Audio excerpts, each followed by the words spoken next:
Hoy! Ano daw mga pare? Ako nga pala si Joshua Nicolas L. Olaybar, also known as Olay.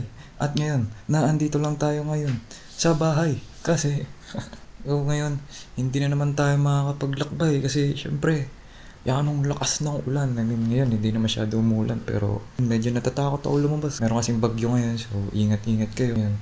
So ngayon, dahil wala akong magawa na naman ngayon, ay syempre meron akong balak, na para syempre malay mo kontra natin ang bagyo ngayon.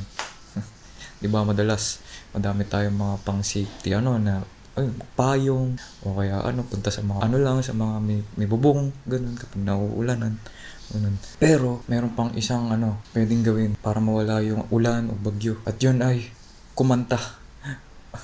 At ngayon tayo maghahanap lang tayo ng pwedeng magamit na na instrumento. So ayun mga pare, andito na ako ngayon para mag-cover ng kanta at kinuha ko lang yung aking instrument na violin kasi wala lang para meron tayong design.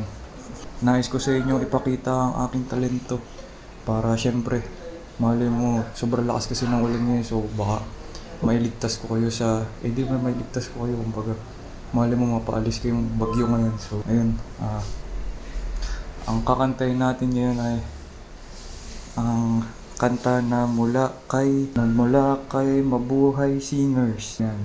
So ayan, Mabuhay Singers. Yan kung nakikita nyo ba.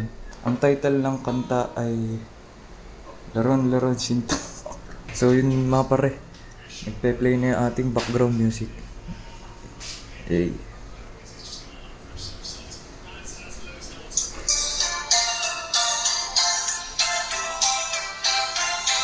Leron sinta, buko ng papaya, dalay buslo, sisila ng bunga.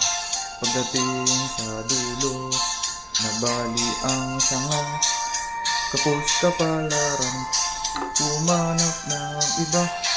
Gumising ka nene, tayo'y manampalo, at dalhin mo ang buslot, sisigla ng hinod. Pagdating sa dulo, lalamba-lambayog, kumapit ka nene, baka ka mahulog, ako'y gayahin mo, isang batang matapang.